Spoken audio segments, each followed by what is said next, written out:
Une partie du travail des équipes de l'aquarium, en étroite collaboration avec la Fondation pour la protection des requins, est de faire régulièrement des comptages sur les requins de la mer d'Oman. Ce matin, Juan et Ryan se rendent dans un endroit particulièrement honni des pêcheurs locaux. Une zone où pullulent de si nombreux requins que les poissons attrapés sont dévorés sur les lignes avant même qu'elles aient pu être relevées.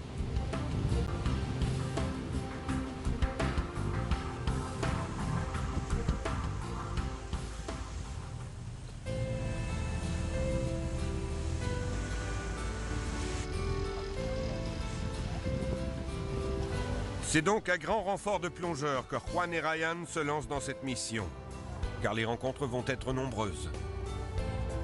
Tous s'attendent à plonger dans des eaux grouillantes de squales.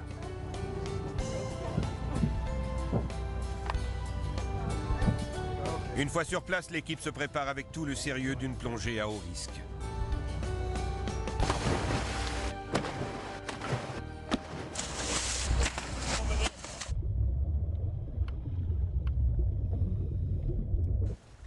Pour faciliter leur tâche, ils utilisent des sons attractifs, avec comme résultat attendu, attirer tous les requins qui rôdent à 3 km à la ronde.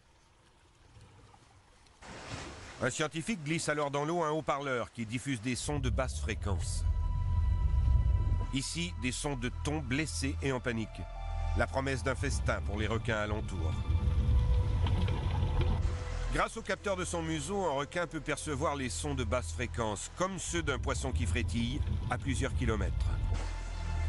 Le simple déplacement d'eau, du sillage d'un animal ou l'hélice d'un bateau sont immédiatement interprétés.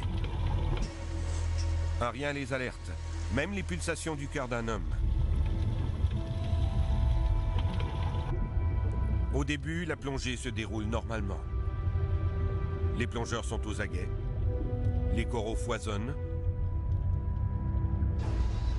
Une plongée normale sur un magnifique récif, à un détail près. Aucun requin ne semble être attiré par les sons attractifs. Rien. Pas l'ombre d'une petite roussette. Le désert total.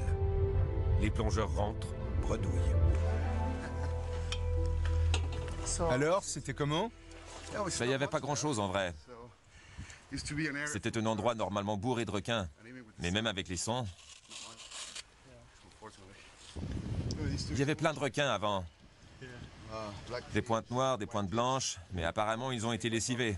La pêche, je crois. Je plonge régulièrement ici depuis 8 ans. Et j'ai observé certains changements depuis quelques années.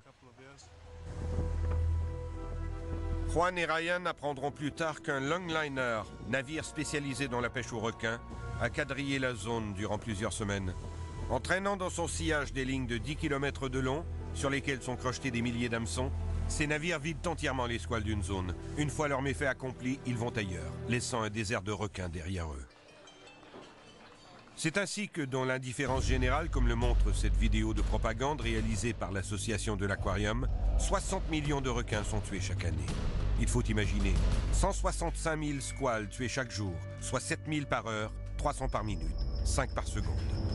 Le plus fou, c'est que l'essentiel de ce massacre silencieux sert uniquement à élaborer un plat traditionnel asiatique, la soupe aux ailerons de requin. D'autant plus ridicule que cette chair est désagréable, gélatineuse et absolument sans goût. Une spécialité culinaire qui engendre à elle seule un véritable massacre, parfaitement organisé, où seuls l'aileron et les nageoires ont de la valeur. Une fois mutilés, les requins sont même parfois rejetés vivants à la mer. Ainsi, tandis que certains hommes se battent pour faire découvrir la vraie nature des requins, d'autres profitent du mépris et de la peur qu'ils inspirent pour les massacrer dans une impunité totale et transformer une tradition exceptionnelle à l'origine en un commerce quotidien plus que rentable. Un massacre inutile qui a envahi désormais l'ensemble de la planète et surtout les pays les plus pauvres.